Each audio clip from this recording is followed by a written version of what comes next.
the Family Movie Night podcast, where we want to help your family have better conversations around the content you consume. My name is Nathan, and I am so excited you have joined us for the spookiest episode, the creepiest, most Halloweeniest episode of the Family Movie Night podcast, as we are talking about a genuine horror film.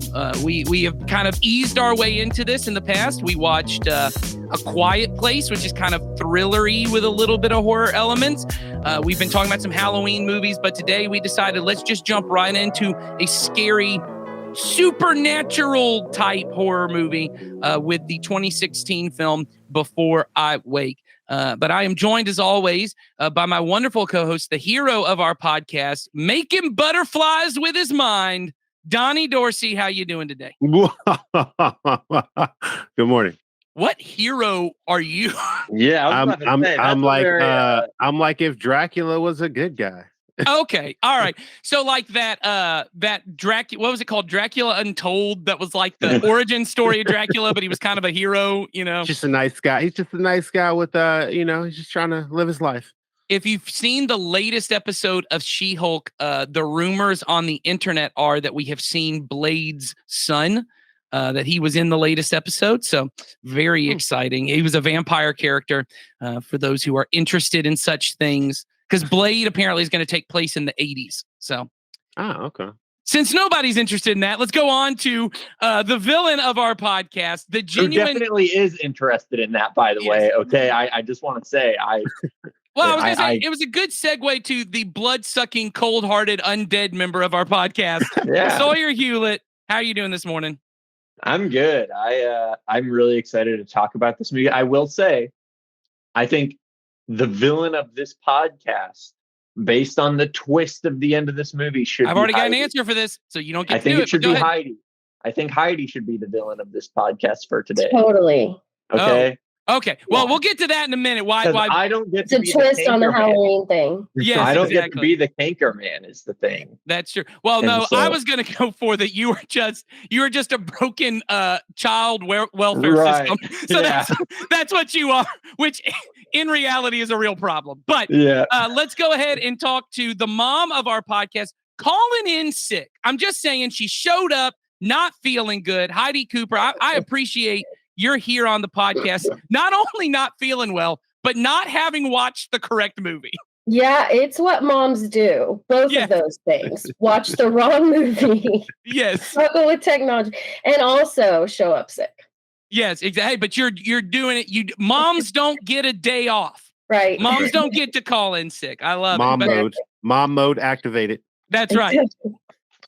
All right. Well, hey, have you guys seen? I thought about this morning. We'll talk about this a little bit later. But Heidi did watch the incorrect movie. We watched a movie, as I've already said, called Before I Wake. She watched a movie called While We Sleep, which is almost the same. It's like that. I think it's an SNL sketch that's like the mom celebrity translator, where the mom is like trying to say what the name of it, like it's like Ryan Gosling, and she's like Duck Bill Platypus, and they put it in. It's like Ryan Gosling. So that's apparently what has happened here today. But before we get to all of our hijinks and shenanigans, Donnie, why don't you tell them what we do on this podcast? Yeah. So on this podcast, we encourage every family at Community Christian Church to have a monthly movie night to help you and your children build memories and start conversations that matter. The goal of our family ministry is to help you raise your children to love Jesus and his way of life above all other things. And we know that critical to that is for you to have routine, regular times of connection, and shared experiences that'll help you build stronger relationships. Yeah, and movie nights are great opportunities to do that, because movies are not just an easy way to share laughter and joy, and in today's case, fear and sadness in this safe environment, but they also give us chances to talk about what matters most to us in ways that are meaningful and memorable with your children. And on this podcast, we want to not only recommend some movies you could watch on your monthly movie night, but give you some ideas of meaningful conversations you can have with your kids during or after the movie. And as always, the point of this podcast is not to add another thing to your list as parents that you feel like you have to do, and then you feel guilty if you don't get it done. We just want to make it easier for you and your kids to enjoy being together and have conversations that matter. So throughout today, we're going to talk about fun and easy ways to help you think through ways to share your love of Jesus with your kids. And so today we are talking about a really honestly, and what I love about this movie, it is a very emotional horror film. And in case you have not seen Before I Wake, which I think most people had not, Sawyer, I don't think you had seen it before we assigned it to this podcast. Heidi has still not seen it. And Donnie, had you seen this? I think we were talking before that you had also not seen this before. No, I hadn't seen it yet. I remember hearing about it, but it got lost in the ether of things that I'm supposed to watch. Yes, this is technically a Netflix original, but it's not one that Netflix produced. It is one that they purchased. I believe it was part of their deal with the director of this movie, who many people have seen this work by him. The Haunting of Hill House, the TV show that is on Netflix, as well as The Haunting of Bly Manor and Midnight Mass, which are all horror TV series that director Mike Flanagan produced. This was a movie he had actually directed before his deal with Netflix. And if I'm remembering it correctly, I think part of his deal was that Netflix would release this movie because no one wanted to release it, which is a little shocking to me because I think this movie's pretty darn good. And we're going to talk about that. But in case you don't know what it's about, it is about foster parents, Mark and Jesse, who welcome 8-year-old Cody into their home. The boy tells Jesse that he's terrified to fall asleep, but she assumes it's just a natural fear for any young child. And I'll just say, as a foster parent myself, it is incredibly normal for foster children.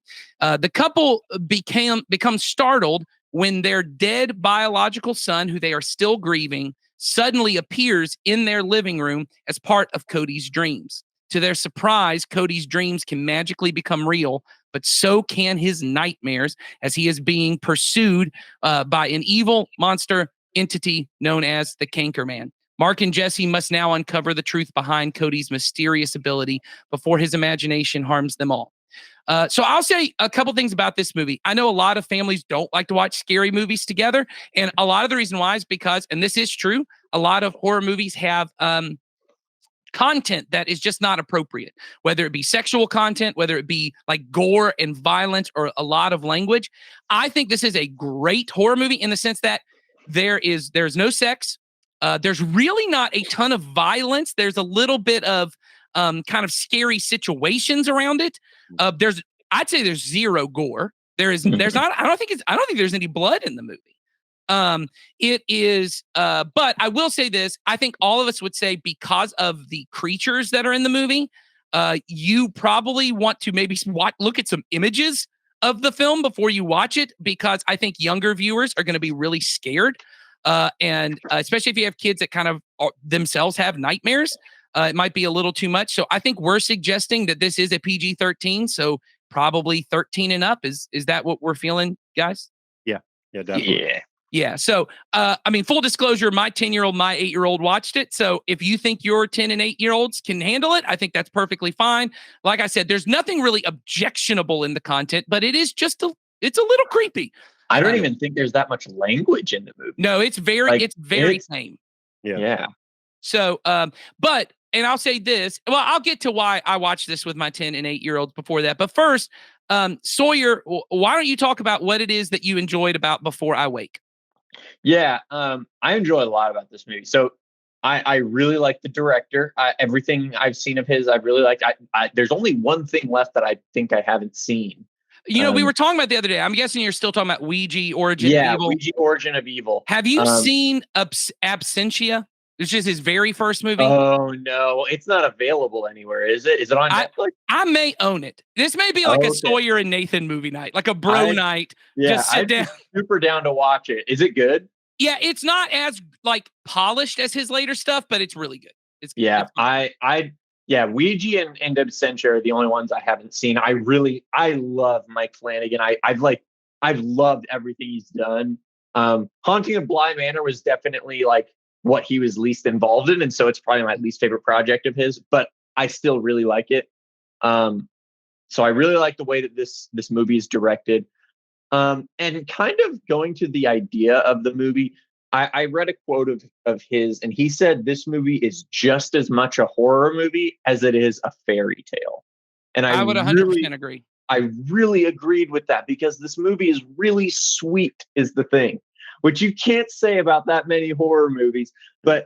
And Mike Flanagan. But I think you can say about most of Mike Flanagan. Exactly. Yeah. Most of his projects are really wholesome, honestly, and really besides all the violence and death. Besides all the violence, I mean, goodness, the main kid in this movie, Jacob Tremblay, is in another movie of his, Dr. Sleep, for literally 2 scenes. One of them is him being violently killed, is the thing, and like it's the most disturbing part in the movie. And so like he's not afraid to do violence, but he's also like, his stories are just very, very I don't know, emotive. That's the best way that I can. They get to the pathos and stuff like that. They tug at the heartstrings.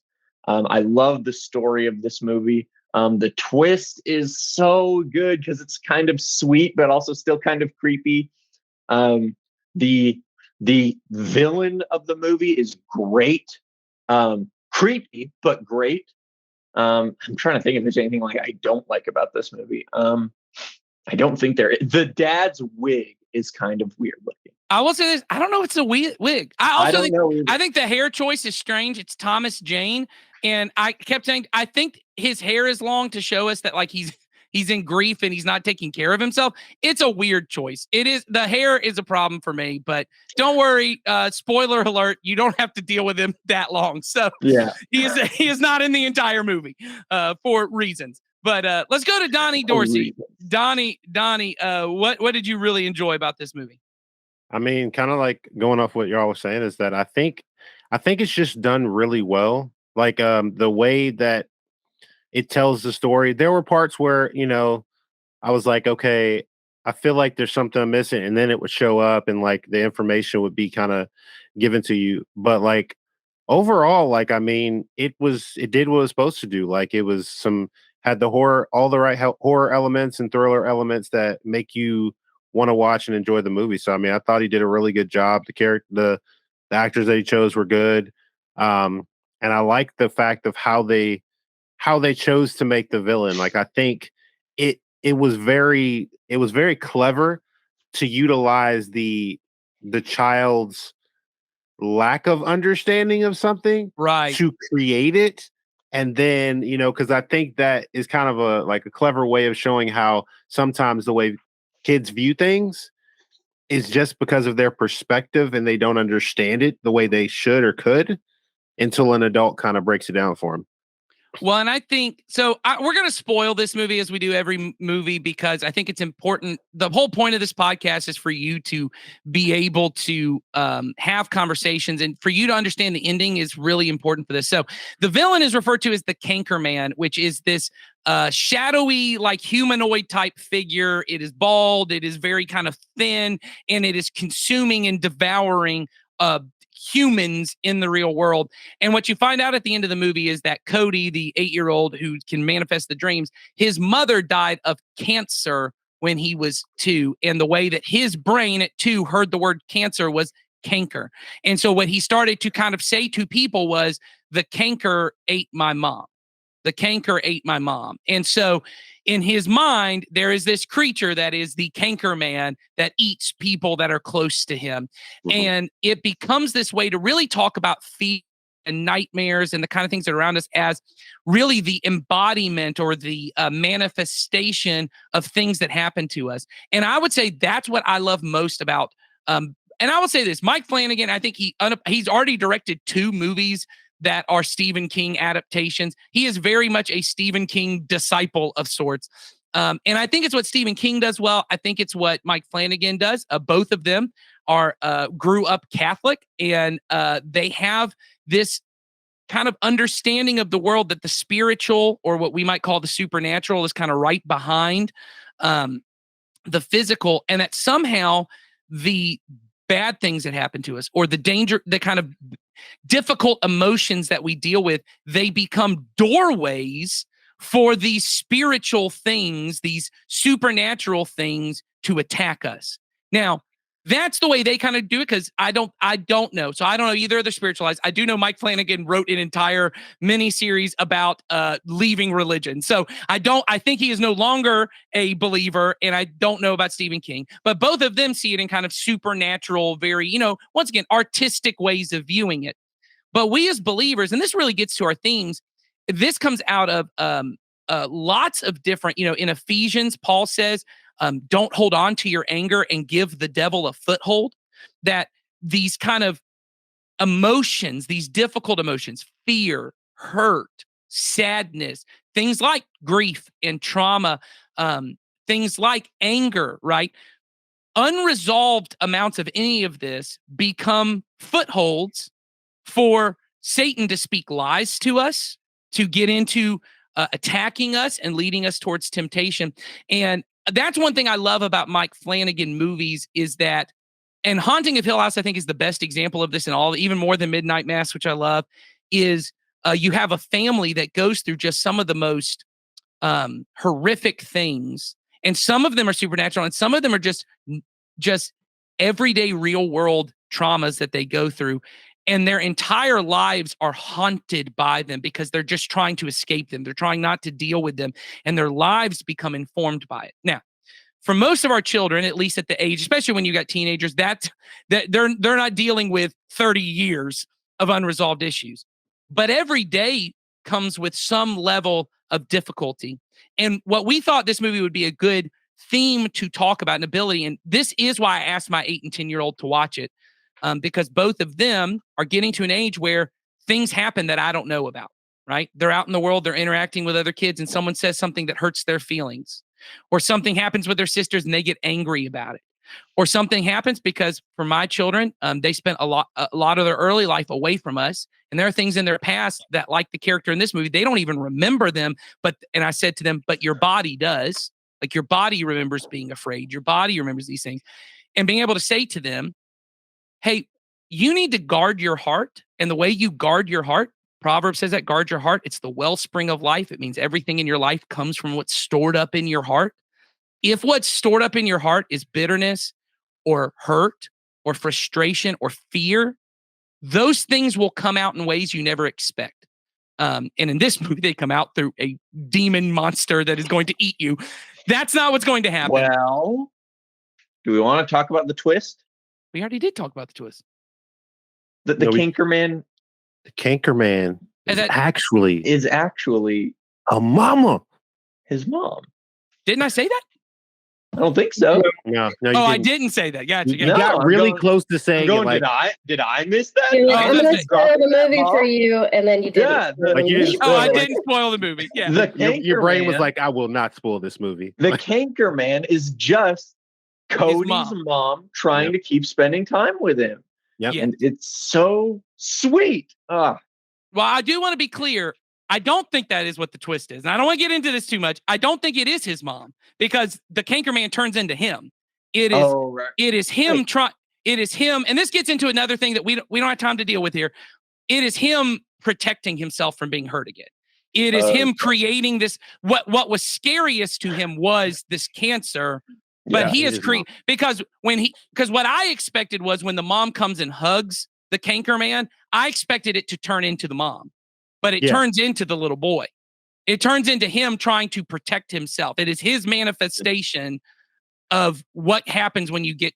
I mean, I don't want to get into all that, because that's not the discussion that we're getting into. But yes, the twist of it is that all of that is informed by his mother's cancer. All of those fears come from this traumatic thing of losing his mother.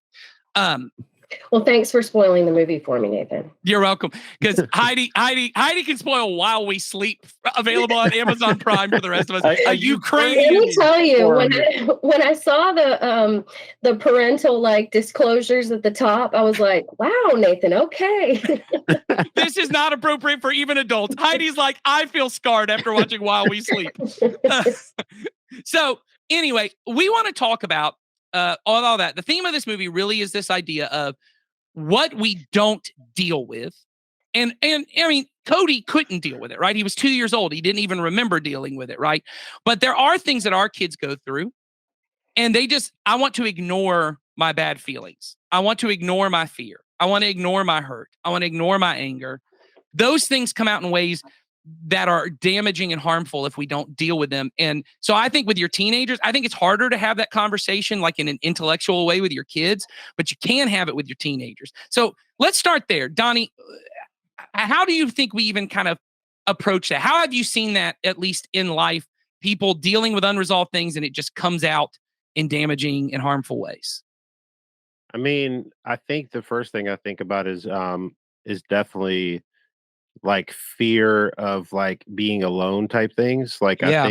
I think those are big things where a lot of times people will enter into like unhealthy relationships for the fear of Yes. not having someone to support them, because maybe when they were growing up they didn't have much of a support system, so they will get into very unhealthy relationships and it'll kind of manifest into that. That's the first thing that I thought of, like, as an example. Or it's not even like a thing in your past, because some people, that's just their personality. Their personality is, I need to always like have a person. Like you Mhm. grew up in a very healthy and very, happy home, but and I saw this with a lot of teenagers. There were certain ones, they grew up in environments, and mom and dad are in the picture and everyone's happy, but because of just their personality, they're like, I always need to have a person with me. And so you're right. Yeah. Teenagers I've always got to have a boyfriend. I always got to have a girlfriend. I always got to have, whatever. I've always got to have an activity to keep me busy. And what I knew, and I used to have conversations with teenagers, this is, you're keeping yourself busy because you're trying to avoid something. Like if you can't have a weekend where you're just at home, that like, you don't have to be a homebody, but if you can't have a night where you're just at home by yourself, you may be trying to avoid something. There may be something the silence brings out of you that you don't want to deal with. I agree. Anybody else, things that you think of when we think of just, hey, I'm not dealing with this emotion, and because that it comes out in some kind of unhealthy way?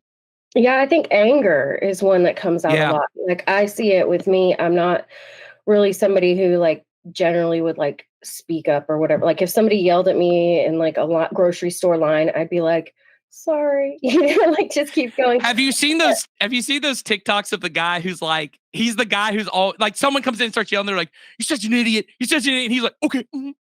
Yeah.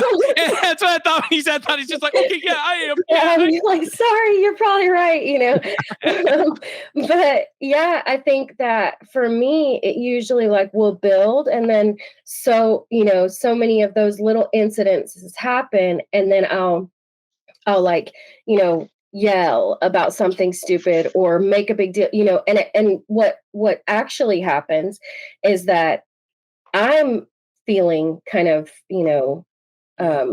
ignored or overlooked or something by all these other circumstances, and it usually will come out on my family, and so that I think that's not really like a me exclusive thing. I think we kind of all tend to take it out on the people that we're closest to and we spend the most time with and things like that. And so, yeah, I think anger is one of them. And, your dad talked a while ago and has since, but about anger being a secondary emotion. And I think that, so often is kind of a good way to like, just it's coming from something else. Go ahead and target that. Yeah. So that's helped me a lot.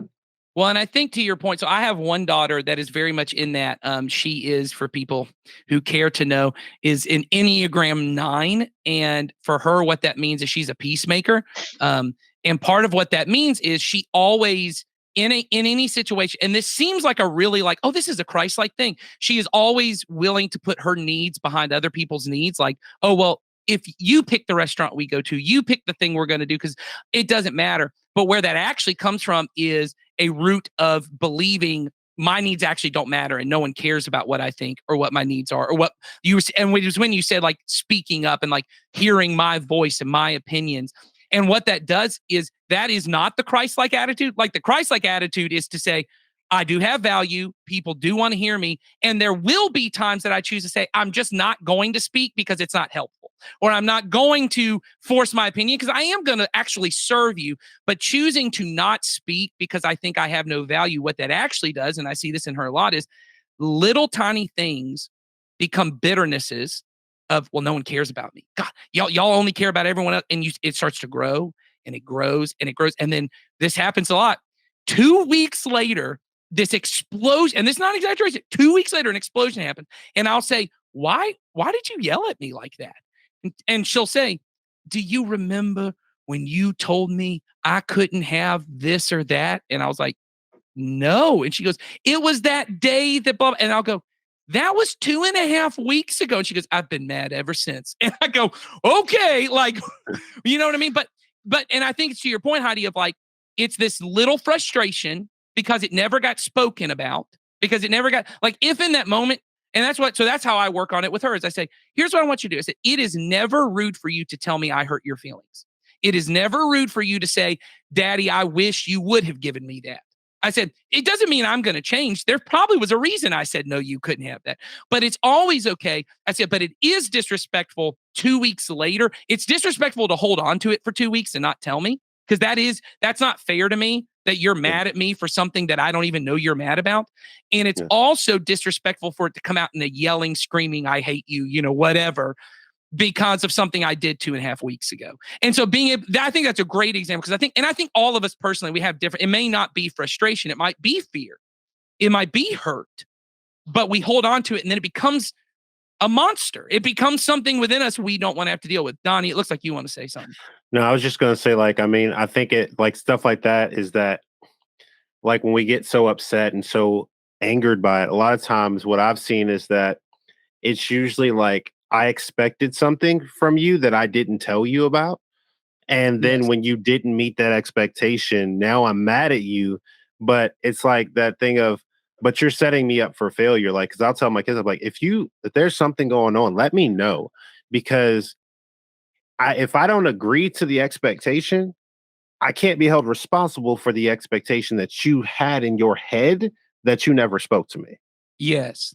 I think that's really good. Yeah. All expectations have to be kind of stated and really agreed to. Like, not necessarily with your children. You can have expectations that they don't agree. You have to brush your teeth. I do not agree to that. Like, they don't have to agree. But as two adults, yes, two adults, right, expectations have to be clearly stated. They have to be realistic, and they have to be agreed to. I can't hold you to an expectation. If I say, we're going to have lunch every Thursday. We're going to have lunch every Thursday. And you say, well, I can't do that. I then can't be mad at you that I showed up to lunch and you didn't show up. Yeah. You told me you weren't coming. So it's not my fault. But if you agree to it, it is okay for me to come back and say, hey, you said you were coming and then you didn't show up and you didn't tell me. Like, that's an approach. Nathan, how long you been waiting on Donnie at that restaurant? I'm actually, this is the background. This is my home. I am at Chick-fil-A, Donnie.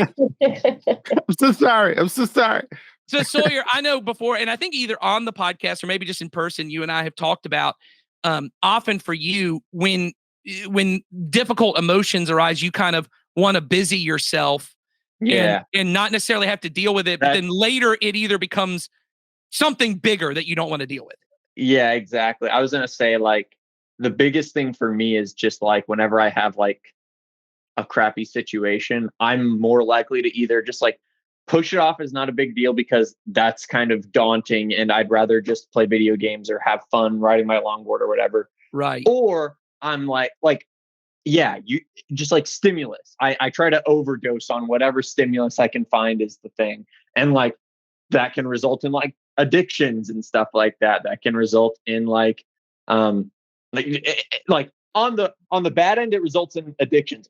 At the very least, you're ignoring a problem as it grows is the thing. Yeah, it becomes an inability to deal with anything. Exactly. Yeah. Exactly. And so like this movie, I feel like it's almost like a what's it called? Like a funhouse mirror where you're going to see, like, it's going to just emphasize the things about you is the thing. Yeah, go ahead. So, and I think that Cody as a kid being the main character frames that really well, because I think it kind of emphasizes, we're all kind of Cody is the thing. We're all kind of oblivious to these kinds of things. Well, if we don't deal with them, right? Yeah.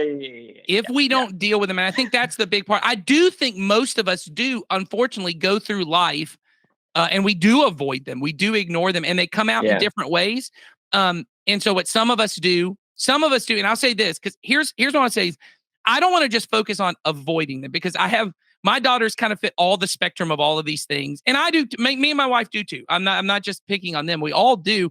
Our family is a wide variety. I am an avoider. If it doesn't help me accomplish things, I'm just not going to deal with it. We were talking about that. I talked about that last night with my wife of a few years ago. And a couple of us here, we had a friend, a close friend who passed away in a very kind of tragic way. And because of my position, I had to help a lot of people with that. And it took years for me to ever actually address the fact that I was sad about it. I was grief stricken, deal with my grief, because my personality is, if I have a job to accomplish, I can't deal with my emotions. My emotions can go in a little, I don't like suppress them. They just go in a little box. I'll put them on the shelf and I'll come back to them. I'm just going to come back and I'll deal with them later. But the problem is I'm walking around with an open wound and no one knows it, right? But then we have other people in my family who, they're not avoiders, they are indulgers. So when I feel bad or I feel scared or I feel lonely, I want to sink to the bottom of that emotion. I'm not avoiding it. I just want to sit in the sadness. I just want to sit in the anger. I just want to sit in this. Well, that's not dealing with it either. And there's a feeling like, oh, well, they're dealing with it. They're not dealing with it. Dealing with it is not, let me just feel everything. Dealing is, let me address this. Let me bring this to God. Let me bring this maybe to other believers. Because that's one thing I want to talk about too on that. And I'll come back to that. But addressing it is, let me actually talk about it. Let me actually figure out, what is this feeling? What is this situation telling me about myself? And this is one thing I'll say for your teenagers that's really important. You may not be the person who can have all of these conversations with your kid, which is why it's so important your kid is in our student ministry. It is so important they have other adults who are believers, because you don't want to just turn them loose to any adult who could influence them, because they may not influence them towards Christ. But other believers who are adults who can sit with them when they say, yeah, I'm feeling lonely and I'm thinking of making a bad decision. Or, yeah, I got really hurt and I'm thinking of lashing out. Or, yeah, I've been kind of, the term is narcotizing, which is like narcotic. But it may just be, I'm on TikTok for 6 hours a day because I don't want to have to deal with my thoughts. I'm binge watching something, or for some of your teenagers, the older they get, I'm binge drinking. I'm doing something I shouldn't do.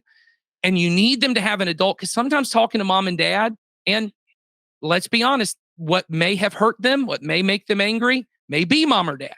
And it's not necessarily because you're a bad parent. All of us, I was having a conversation with a parent the other day. All of our kids are going to have something to complain about us no matter how good or loving of a parent. All of us are doing damage to our kids. The goal is, I want to have other adults who are around who can help them interpret that and go, hey, I know your mom, I know your dad, and I know what they said, but here's how you should talk to your mom or dad about that. So that's one thing I want to bring up about this. But here's one practice I think that's helpful, whether you have little kids, if you're listening and you're not going to watch this because you got little kids, or you got older kids. I think one thing that would be a good practice to teach, because when you've got older kids, you can kind of talk with them about their emotion and like what's going on in their psychology. They have language and the conceptual thinking to deal with. Oh, I have these emotions and they're not really like part of my body. They're something else. Little kids don't have that. Little kids can talk about emotions, but in very brief ways, right? And they can say, that hurt my feelings, and that's it. What may be best for your little kid, and this is not original to me, this is something I try to do.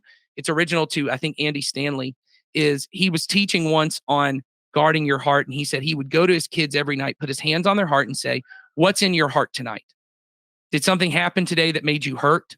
Did something happen today that maybe you feel guilty about? Because we haven't said that. But guilt and shame are also things that get stored up in our heart that come out in damaging ways. And maybe I continue in sinful addiction, or maybe I start trying to earn people's love to make up for the bad thing I did, which also isn't helpful, right? So he would say, what's in your heart? Are you afraid of something? You're this. And just for little kids, for them just to acknowledge it. Because sometimes with your little kid, the moment they say it, they feel lighter because now mommy and daddy know it. Mommy and daddy just know. But with your teenager, you might have to just have a regular time where you say almost like a weekly check-in, because daily may be too much for them. But hey, can we just have time to you and mom go out for, ice cream, or you and mom go out for coffee, or you and dad kind of go to a ball game or something. And you make it part of your routine of, can you just tell me one thing that's going on in your life right now, which sometimes is like pulling teeth with your teenager. But if you can make it a routine, whether they ever speak about it every time you go, they now have an open door to talk about those things. Does anyone else have suggestions on ways that we can help our kids making safe spaces for our kids? Because with little kids, you kind of have to force the conversation, but with teenagers, it's a different thing. Heidi, you've raised a teenage boy who I'm sure did not want to tell you everything going on in his life. So how did you try to create spaces, or maybe you wish you had created spaces to make this happen? Yeah, so I think for me, from pretty early on, just because of the dynamic of me being a only parent in his life, I involved counseling, and other, we like, also have our kids do yeah, therapy. like I think that's huge. Yeah. And I think it's important that you find somebody that you feel like lines up with what the direction that you want your kids' thoughts and plans to go towards. But yeah, and I think also car rides. I know it sounds funny, but when I would have time, either running, because there's a stage in their life where you become their Uber driver, and it's Right. like, you have to, have them at school at this time for their school practice, and then pick them up at this time. And so they're so busy, and they're, going a million directions, but that time in the car can be really precious. Now, at the time when my son was growing up, like, earbuds were just becoming a thing. Oh, really, right. They hadn't been, so that might change things for parents now. But yeah, I think that, and we used to do, just because of the way that we, and what we enjoy, we used to go and do hikes, or like, just like, go spend time in nature outside of what we would normally do. So yeah, that always helped, because I'm not sure I understand. be really you can Technology attacking Tiny. all the time. You can, be really, you have this time, where you just, Yeah. you can be open, you can chitty chat, and then that leads to one thing or another. And I think that always was the easiest way that I could find for him to kind of, unpack some things with me. Well, and I think what you said there that's huge, Heidi, is time is really sacred, and we miss that a lot. And sometimes that's all we have as our kids get older, as we move from control. Once again, with little kids, I would kind of make it an issue. Hey, we're gonna talk. Like, I want, because they're young enough, they're gonna listen. But when you get to the influence stage of really, 11, 12 and up, all you really have control over is the spaces you create, right? The time. Hey, I do have control over their schedule to some degree. I do have control over the home environment. And the thing you mentioned about earbuds, I think is huge. I remember listening to a speaker, I think his name is Andy Crouch, and he talked a lot about technology use in the homes as families. And he talked about how in his family, no one's allowed to have earbuds in the car. So when we ride, we have he goes, we are the only family that still purchases iPods. He said, we have an iPod, we load it up with music, and different people get to control it. And he said, but when he has 4 kids like I do, he goes, no teenagers can agree on the songs. So most of the time what happens is we ride in the car with nothing, and then we end up talking. And he goes, most families can't really imagine that, because there is no structure. There is no space that is created. Because yes, every day you're not going to have a great conversation. But if you allow the space, some days things come out. And I agree. Time in the car with your teenager is just massive. It's huge. Or creating space to go hiking. To have because the thing about that with driving is that like I said, there's this period of time where you act as like their chauffeur. Yes. And then right as soon as that period of time is over, like I feel like it's so critical to like get it right and not just be complaining the whole time. Like I Yes. hated those early morning football practices. Those were the worst. He had to be at the school at 5:45. But yeah, I just need to throw that out there. Everybody feels sorry for me, 5:45. But I think like he got his driver's license, and then it was just like Yes. that little element of control that I still had was gone, and now Yes. it's all up to him. Well, and I think that's the part that we miss as parents sometimes is when it shifts to now all I'm doing is driving my kid. See that as an opportunity, right? See everything, even difficult things, as opportunities. How can I leverage this time for Yeah. the sake of teaching my kid to love Jesus? And I think that- Totally. Yeah. And you can't, which is something that I got wrong a lot. You can't be stuck on like what you don't have. yeah, that's right. You're Yeah. not getting. Well, yeah, and I'm not, I don't have the relationship I used to have, or I don't have the opportunities that other people have, or whatever. Yeah, you get focused. And I think the thing you said that's huge, and I would agree on this, because of the specific nature of our family, our kids also do therapy. And even our biological daughter, we have her doing therapy as well, because, and I'll say this, if you've ever had young kids in therapy, nothing is really happening. They're kind of like they're not talking about anything that matters. But what's important for us is to have a daily rhythm so that at some point in their life, if they do need therapy, they do need to go see a counselor. We want them to know there is no stigma around this. There is no bad, like it's not like, oh, something really bad has happened because I need to go see a therapist. It's just a part of life. And so I'm not saying every family has to have their kid in there. I don't want you here because it is expensive. I'm not saying by any means you have to figure that. What I would say though is you should not feel a stigma if you feel like, hey, that is something I need to do. That because of something in particular that my kid is going through, or I feel like they need to talk about and they're not talking to me about, that is, I think, an appropriate thing. And if you reach out to the church, Jason, who's on our staff, he does counseling, but we could also point you to Christian counselors that, like Heidi said, would kind of help be a safe place for them to talk, but also would point them towards Jesus. So I just want to throw that out there on top of what Heidi said. I do think it is a beneficial thing if it is possible. Anyway, so I think all of that is good stuff. I don't know if anyone else has anything to add on this. Donnie, looks like you do. Well, I was going to say that having worked with like youth, like the middle school and high school age, I think a very critical part is really having, the term of like building a village. You need to have a village that can help you. Yes. Because I think what I learned was, as part of other parents' villages, is that I was often able to be given information and to be able to appropriately help them. And like you said, like having a safe space where they would go, hey, I'm upset with my mom or dad or something like that. And they may feel very comfortable sharing these things. And I would be able to be there. And then it would help to develop better relationships with their parents, because a lot of times, as parents, we know that at some point we move out of that role of being that person that they go to all the time. And if we can have a good village around us, it makes it so much better, because it's like, you know what? They're not going to talk to me, but I know that there are enough people around them that care about them and want the same things for them that they can talk to. Because I know for a fact, like, if some of the kids that I've worked with and stuff like that hadn't had the extra adults, they wouldn't be where they are now. And like, I've had conversations where someone will be like, that, like, they'll tell me about conversations we had, and I'm like, what? Like, I don't remember that conversation, but they're like, it meant the world to me. And I'm like, oh, like, but for me, I was just trying to be a good listener, so that they didn't feel ignored. And come to find out, it was it might have been a pivotal point, but like, kind of going back to what I was saying, it's like, it's that village.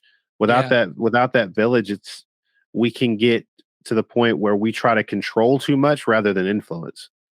Well, and I think that's a great place to end on, because as a church, and we're really trying to hit this more and more, the best thing that you could do for your kid is, one, that you have a village around you, that you have people that are around you, that your love for Jesus and his church is actual, it is real, and it is seen for them. That your devotion to Jesus as a disciple of Jesus, that matters. But second, that you help them to be in environments, whether it's in children's ministry at, for young kids, or student ministry when you have older kids, that they have adults who are around them that they're pushing your kid towards life with Jesus. Because here's the truth, and I know this feels scary sometimes. It feels like, well, I really want them to figure out their grades, or I really want them to figure out their future, or I really want to figure out their relationship with me. But we as parents have to have this long view of things. Their life is not until they're 18, and their relationship with us is not until they're 18. They're going to live a lot longer than that. We got to be patient.